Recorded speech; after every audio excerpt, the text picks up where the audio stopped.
Trump gets millions from golf members. CEOs and lobbyists get access to President. Dozens of lobbyists, contractors and others who make their living influencing the government pay President Trump's companies for membership in his private golf clubs, a status that can put them in close contact with the president, a USA Today investigation found. Members of the clubs Trump has visited most often as president, in Florida, New Jersey and Virginia, include at least 50 executives whose companies hold federal contracts and 21 lobbyists and trade group officials. Two-thirds played on one of the 58 days the president was there, according to scores they posted online. Because membership lists at Trump's clubs are secret, the public has until now been unable to assess the conflicts they could create. USA Today found the names of 4,500 members by reviewing social media and a public website golfers use to track their handicaps, then researched and contacted hundreds to determine whether they had business with the government. The review shows that, for the first time in U.S. history, wealthy people with interests before the government have a chance for close and confidential access to the president as a result of payments that enrich him personally. It is a view of the president available to few other Americans. Among Trump Club members are top executives of defense contractors, a lobbyist for the South Korean government, a lawyer helping Saudi Arabia fight claims over the September 11 terrorist attacks, and the leader of a pesticide trade group that sought successfully to persuade the Trump administration not to ban an insecticide. Government scientists linked to health risks. Members of Trump's clubs pay initiation fees that can exceed $100,000, plus thousands more in annual dues to his companies, held in a trust for his benefit. The arrangement is legal, and members said they did not use the clubs to discuss government business.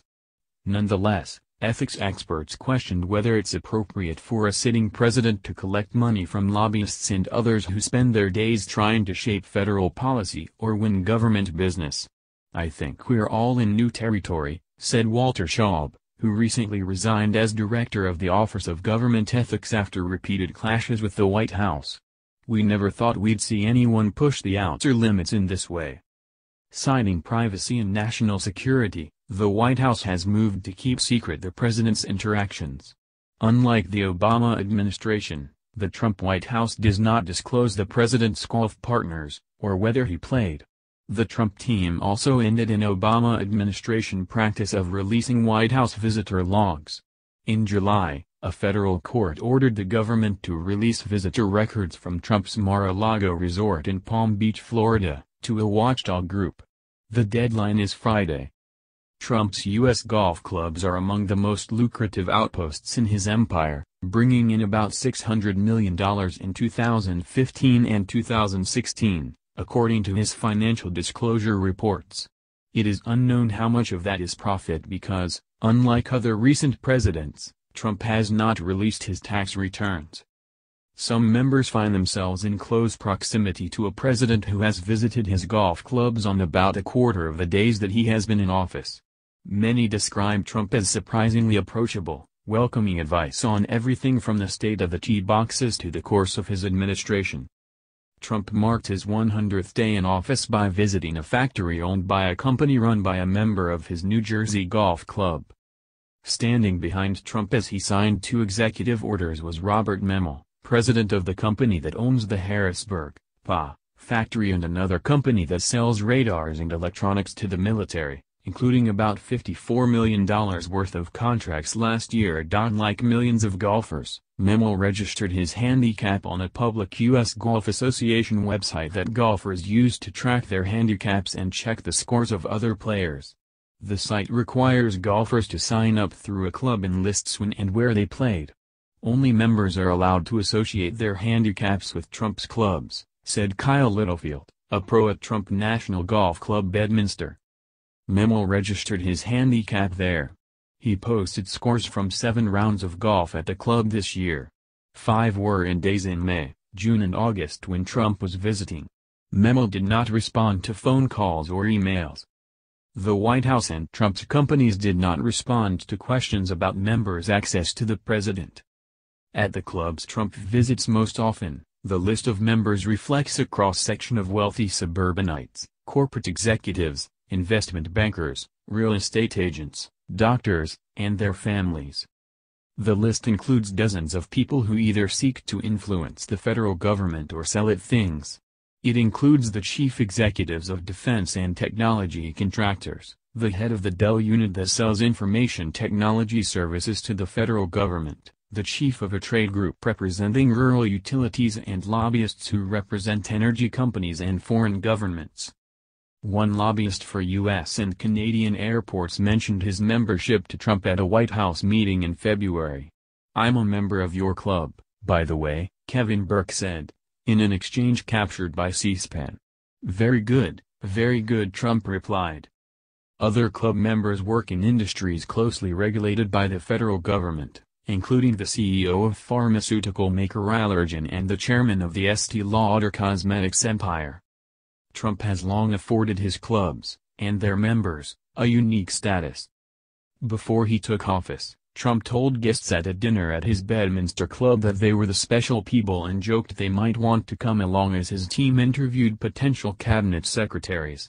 Guests at Mar-a-Lago snapped photos in February as he huddled around an open-air dinner table with security aides and the Japanese Prime Minister after a North Korean missile launch. In interviews, several dozen members described a president who remains the chief host and resident celebrity during his visits.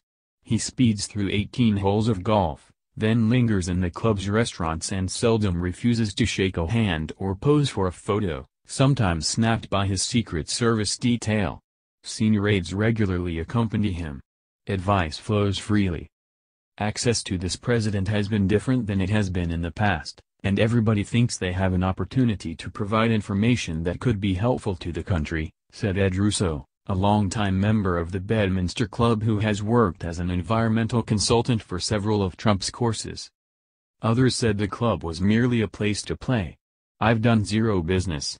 I go there to play golf," said Thomas Spilak, a member of the Trump National Golf Club in Washington suburbs and a partner at the law firm King & Spalding, who represents the Saudi government in its efforts to fight claims by families of victims of the September 11 terrorist attacks. Experts on government ethics and federal contracting said there's no prohibition on executives from companies with federal contracts spending money at Trump's golf properties, as long they pay the going rate for their memberships and don't hand over money to seek an official favor or to thank the president for taking action on their behalf. Lobbyists face no legal restriction on golf memberships. Jay Vroom, CEO of the pesticide trade group CropLife America, said he had encountered Trump once since he became president. The group sought for months to keep the Environmental Protection Agency from banning an insecticide called chlorpyrifos that the agency's scientists linked to neurological delays in children and other health problems. EPA Administrator Scott Pruitt said in March that the government would not impose new restrictions on the insecticide's use. Vroom said in a statement that he had not spoken to Trump about the issue. Those fighting to ban the insecticide said they were troubled by the prospect of his having access to the president at all. "Not surprising, I'm sad to say, especially with the current president. And I'm tempted to say, and oh, God help me, par for the course," said Kristen Boyles, a lawyer for the environmental nonprofit group Earth Justice, which is suing to force the EPA to ban chlorpyrifos. Schaub, the former Office of Government Ethics Director, said even conversations that have nothing to do with the government can raise ethics concerns. The Washington lobbying and contracting worlds are built on access, and that makes any opportunity to meet the president valuable, he said.